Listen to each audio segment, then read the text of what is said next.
Welcome along to another opposition preview, the show that gives you a lowdown on Saints' next opponents. And this week spells a huge week for both clubs down on the south coast. Saints host Brighton on Wednesday night, looking to leapfrog them in the league. Only 6 points separating the bottom 10 clubs now. Bit of a cliche six-pointer. But we're joined once again by Alan from the Brighton podcast from the Albion Roar. How are you, mate? I'm fine, mate. Yeah, it's, our season's taken a bit of a slight nosedive ever since we spoke last time. But yeah, it makes for an exciting run-in. We all knew it was going to be a 14-team relegation scrap. And like you say, just a few points separating the bottom 10. It's going to be a bit manic of a run-in. Yeah, it's going to be probably the closest fight sort of relegation battle we've seen in a long time. But this weekend, both clubs through to the fifth round of the FA Cup. Hughton made quite a few changes, probably prioritising the league. What do you think his objective was for the weekend against Middlesbrough? Are you fussed about a cup run? It's nice to have. I mean, what we're most worried about is a repeat of '83, where we went down but got to the cup final. Yeah, it's nice to have a cup run. I'd be probably more than happy now to have a big club in the fifth round, knowing full well that's pretty much the end of our cup run. I mean, I don't want to denigrate the magic and the wonder and the glory of the FA Cup, but because of the way that football is run these days, and when the FA threw their lot in with the Premier League, they were the ones that kind of destroyed the whole magic of the FA Cup by making this disproportionate amount of prize money between winning the Premier League and winning the FA Cup. And therefore, so many teams are now focused on obviously getting their snouts in the trough of getting the Premier League money. And so the FA Cup almost becomes a little bit of a sideshow. It's still an excellent tournament, and this weekend has shown, especially what Newport did, what an amazing thing it can be. It's excellent for the smaller clubs. You know, Wigan, they turned over West Ham. They completely threw away their chance yesterday.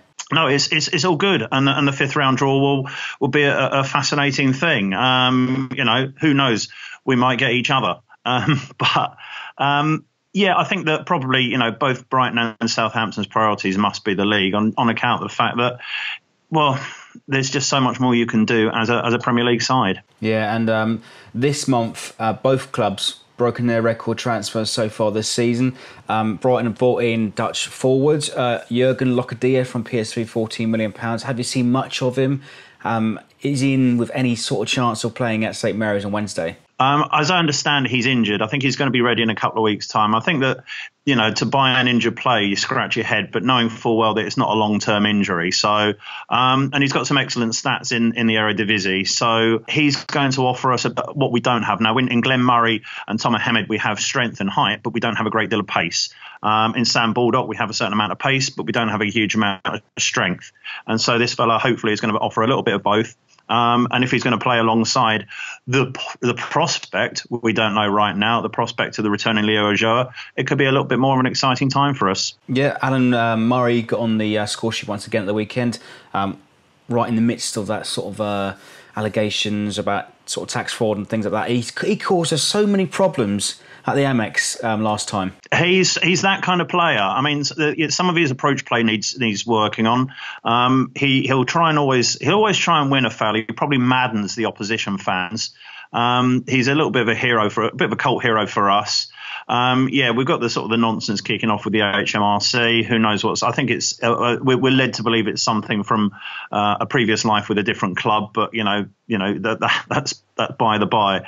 But yeah, he'll turn up and he is your classic 6-yard sniffer, who's there to irritate the living daylights out of opposition fans, but delight us. Yeah, and the league is now so close. 6 points, as we say, to separate the bottom 10. Could be the closest relegation fight in years. No one can really afford to lose this game. Not really. It's not only the closest, it's probably the biggest.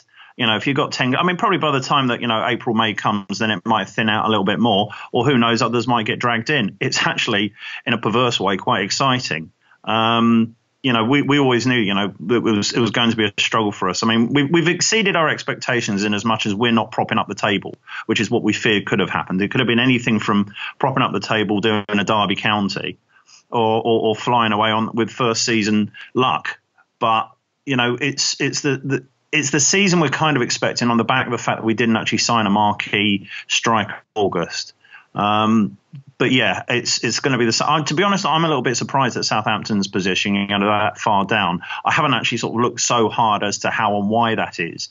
But Southampton, one of those that you think, well, they're an established Premier League club. It's a little bit surprising they're down there, and that I think therefore makes it just that little bit more exciting, a bit more spice to the whole occasion this week. Yeah, and it was 1-1 earlier on the season, but it is currently about 1 win in 10 for Chris Hughton's side. And what are you expecting from his side on Wednesday? I would still expect a relatively conservative setup because of our relative lack of strikers. If Ulloa plays, we're getting back into. I mean, these are big ifs. The way he plays away is a little bit conservative. I think he's expecting to, he's got a very well disciplined defence. But going forward, then there's usually a bit of lacking there. So you probably won't find Brighton the most exciting opposition this season. All we would say, and I'm not giving away any secrets here, we are very nervous at corners because we are hopeless at defending them. So if Southampton get a corner, then it's as good as a penalty for you. That sounds like what we want to hear. But Alan, can you give us just a quick prediction, a scoreline? To be honest, as the away side, where Southampton will be expecting to, need a home result, then I'd be happy with a draw. So I'm going to go for the same as what we had at the Amex and 1-1. Okay, well, I hope it's not that one. But Alan, big thanks for joining us, mate. My pleasure. And don't forget to check out the Albion Roar over on iTunes and all of the other sites that you get your podcasting from. And don't forget to leave us your predictions for Brighton's visit to St Mary's, 6-pointer down at St Mary's Wednesday night. Leave us your likes, your comments, and subscribe for more.